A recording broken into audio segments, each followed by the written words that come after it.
अब यहाँ पर ये ज्योति जल रही है परमात्मा की। अब जैसे वेदों में ऐसा नहीं है कि बठबाड़ लकड़ गिर जो उसमें सुबह सुबह करें चम्मच ठोक ठोक है। अवन का अर्थ है घी प्रज्वलित कर देना, देसी घी का या भैंस का। उससे जो प्रतिक्रिया एटमॉस्फेयर में होती है वो होगी ही होगी। अब परमात्मा ने एक सिंपल वे निकाला। एक रुई, एक 100 ग्राम रुई, गणित 200 ग्राम रुई से आप चाहे 2 क्विंटल घी सवा कर लो, और यदि लकड़ियों में डालोगे तो उसमें मनमाना है 20 किलो लकड़ियों में काम बने। तो 20 किलो लकड़ी जड़ेंगी, उनसे कार्बन डाइऑक्साइड अधिक हुआ। और एक 100 ग्राम 150-200 ग्राम रुई जड़ेगी, उसमें कार्बन डाइऑक्साइड बहुत ही कम होगा। और हवन घी प्रज्वलित होगा, उसका जो वाष्पीकरण हो करके पूरे ब्रह्मांड में इसका बहुत तीव्र गति से इफेक्ट होता है, जिससे वर्षा होती है। तो अब ये धार्मिक अनुष्ठान पूरी पृथ्वी पर प्रारंभ हुआ है।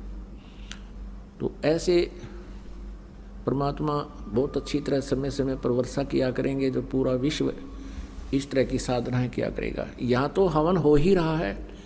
अब लगभग 600 पाठ हैं, और 600 का मतलब 600 किलो देसी घी यहाँ हवन होगा, 6 क्विंटल का, इन 4 दिन में। और प्रति महीने 5 क्विंटल घी का लगभग हवन हो रहा है परमात्मा कबीर जी के आदेश अनुसार। एक यज्ञ है धर्म की, दूसरी यज्ञ है ध्यान, तीसरी यज्ञ है हवन की, चौथी यज्ञ प्रणाम। या प्रणाम करते हैं भगवान को, आत्मा में विनम्रता आती है, अहंकार दूर होता है। परमात्मा तभी निकट आता जब हमारे अंदर से ये करड़ापन कम हो जाएगा।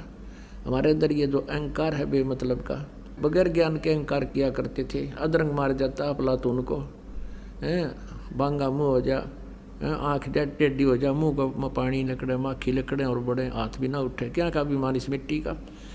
लेकिन काल ने तो कर्म बिगड़वाने से मतलब है। और 5वीं यज्ञ है ज्ञान की। तो ये सभी धार्मिक अनुष्ठान शास्त्र अनुकूल जो प्रारंभ हुए हैं, इससे पूरे विश्व में सभी समृद्ध हो जाएंगे। और सबसे बड़ी बीमारी जो हमारे लगी हुई है या माया जोड़न की है, एक कोठी की बजाय 2 कोठी बना लो, फिर 3 बना लूँ, छोटी कार ले ली, फिर ने सोचा 20 लाख की ले लूँ। ये बकवाद ख़त्म हो जाएंगी आपकी कति। और लोग दिखावा ब्याह शादियों में बकवाद, डीजे बजावें, कितने लाखों रुपये दान करें, दहेज दें। तो ये इस प्रकार की बिल्कुल आपकी आत्मा हट जाएगी इन बकवादां से। अब जो हम सारा दिन सारा जीवन में पैसा जोड़ने के लिए व्यर्थ करते हैं समय, फिर आपका 20% जो प्रयत्न परिश्रम आप कर रहे हो ना, 20% प्रयत्न में आपका रोजी रोटी घना बढ़िया चला करेगा और बरकत होया करेगी। परमात्मा ना जाने कित कह दे देगा और किस तरह कर देगा, उस मालिक की महिमा से आप परिचित नहीं हैं। क्योंकि आध्यात्मिक ज्ञान बिल्कुल विनाश हो चुका है। भगवान की सतीथि से हम बिल्कुल अपरिचित हो गए हैं। क्योंकि जो भगवान की महिमा गुण हम सुना करते थे, कभी किसी युग में हुआ होगा, कोई कथा सुनी थी, वो अब वर्तमान में हम कहीं देख नहीं रहे थे। इसलिए हम उन कथाओं को एक आस्तिक होने के नाते झुठला भी नहीं सकते थे। लेकिन वर्तमान में हमारे साथ ऐसी घटना जो भगवान किया करता है, जो भगवान बचाव किया करता है, वो नहीं हो रही थी। इसका कुछ दिनों में परिणाम क्या निकलता है कि हम सभी नास्तिक हो जाने थे। घर में सबके घटनाएं घटने लग जाती और भगवान से दूर हो जाती। एक बार ये दास सत्संग कर रहा था, वहाँ एक बहन को ले आई कोई हमारी बंदी छोड़ की बेटी, यानी हंस भगतनी। 4-5 दिन का सत्संग था, कहीं हम कर रहे थे शहर में। तो 5वें दिन उसने नाम लिया और अपनी सारी राम कहानी बताई। उसने बताया कि जी मैं पहले बहुत आस्तिक थी, सभी जैसे भी अपने हिंदू धर्म में जो पूजाएं हैं सारी किया करती थी, और भी आसपास जो अपने इष्ट देव जैसे परंपरागत हैं, किसी का गरीबदास जी की पूजा थी, किसी का और श्याम जी की पूजा थी, कहती है सारी कराया करती थी। भगवान विष्णु, भगवान शिव और शेरा वाली माता और संतोषी माता के सबके पाठ कराया करती थी, व्रत भी करती थी। तीर्थ धाम जो भी बताए वहाँ भी मैं जाया करती थी। तो जब मेरे पुत्र का जन्म हुआ, जब पुत्र लगभग 1 या 2 वर्ष का होगा, मेरे पति की मृत्यु होगी। अब मैंने दोबारा शादी नहीं करवाई इस उद्देश्य से कि मेरे पुत्र की दुर्गति हो जाएगी और इसका जन्म नरक बन जाएगा। जैसे तैसे मजदूरी कर करा के बच्चे को बड़ा किया, पाला पोसा, और बच्चे की सुरक्षा के लिए, बच्चे के जीवन दान के लिए, उसकी दीर्घ आयु के लिए हर जगह मन्नत मान्या करती थी। एक दिन वो बच्चा +2 में पढ़ रहा था।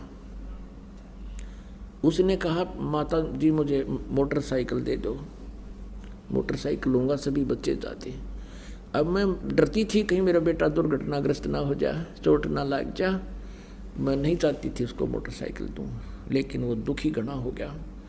और मैं ये सोचती थी कि कहीं ये बेटा न्यू महसूस ना कर ले, आज मेरा पिताजी होता तो मुझे सब वस्तुएं मिलती और माँ मुझे ये उपलब्ध नहीं करवा रही। तो उसकी हट को देखकर मैंने इस दृष्टिकोण से सोचकर जैसे तैसे एक मोटरसाइकिल की व्यवस्था कर दी। वो अपने मित्र को साथ लेकर के प्रतिदिन अपने कॉलेज में जाता था, विद्यालय में जाता था। एक दिन बता रही थी कि मैंने खाना बनाया, बच्चे को खाना खिलाया। वो अपना मोटरसाइकिल लेकर प्रतिदिन की तरह निकल गया, अपने साथी को उसके घर से लिया, चला गया।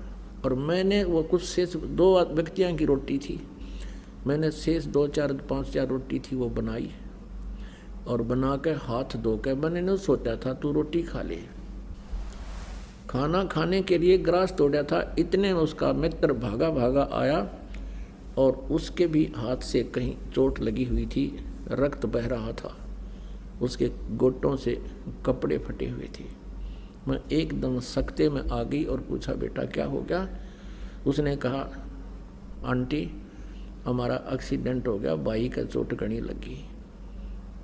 और मैं उसी समय वो ग्रास नो का नो हाथ से छूट गया, नंगे पैरा, सिर पर कपड़ा नहीं, भाग ली उस बच्चे के साथ साथ जिधर वो बता रहा था।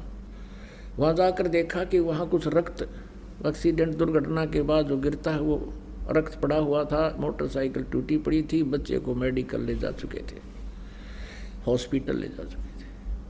वहाँ पहुँचते ही पता लगा कि बच्चे की डेथ हो गई है। उस हॉस्पिटल के द्वार का टक्कर मारी और सिर फट गया, 7 टाँके आए मेरे सिर में। काफ़ी देर में होश आया। उसके बाद मैंने वो सभी देवी देवता जितनी भी पूजा मैं करा करती उठाकर कुर्डियाँ पे फेंक दी, अब कहीं भगवान नहीं है। और काल यही चाहता है कि ये नास्तिक हो जाए, फिर परमात्मा आवे मारे जाइयो माथा है उनके साथ कितने मत्था पे चाई कर लियो, ये सुने को ना भगवान है को नहीं। फिर उस बहन ने आगे बताया कि आपके द्वारा जो उपदेश प्राप्त है परमात्मा कबीर जी की शक्ति से उनको जो सुख हुआ है, उनकी जो प्रोटेक्शन हुए हैं, जिस तरह मेरे पुत्र का एक्सीडेंट हुआ ऐसे ये बहन जो मुझे लेकर आई इसके बेटे का एक्सीडेंट हुआ, लेकिन ये सारा टूट फूट के भी आज जीवित है वो लड़का। ये मेरे से 1 साल से लग रही थी मेरे पीछे कि तू एक बार शरण ले ले, अगर तूने पहले शरण ले रखी होती तेरा बेटा नहीं मरना था, मैं गारंटी देती हूँ। वो बहन बता रही थी कि आपके उपदेशी ने, दीक्षागृत बहन ने मुझे बहुत कहा, लेकिन मैं नास्तिक हो चुकी थी कि नहीं सर झूठ है, मैं नहीं मान सकती कि भगवान ऐसा सुख दे सकता है। अब मैंने 4 दिन लगातार सत्संग सुना है और यहाँ बहुत सी बहन भाइयों ने अपने दुखों का निवारण ऐसी ऐसी घटनाएं बताई हैं। मेरे कुछ आशा हुई है कि शायद भगवान हो सकता है, और फिर इस ज्ञान से मुझे निर्णय हो गया है कि परमात्मा हमें मिला ही नहीं था। तो पुणात्मा परमात्मा कबीर जी भी आकर के इस काल को लताड़ते हैं कि दुष्ट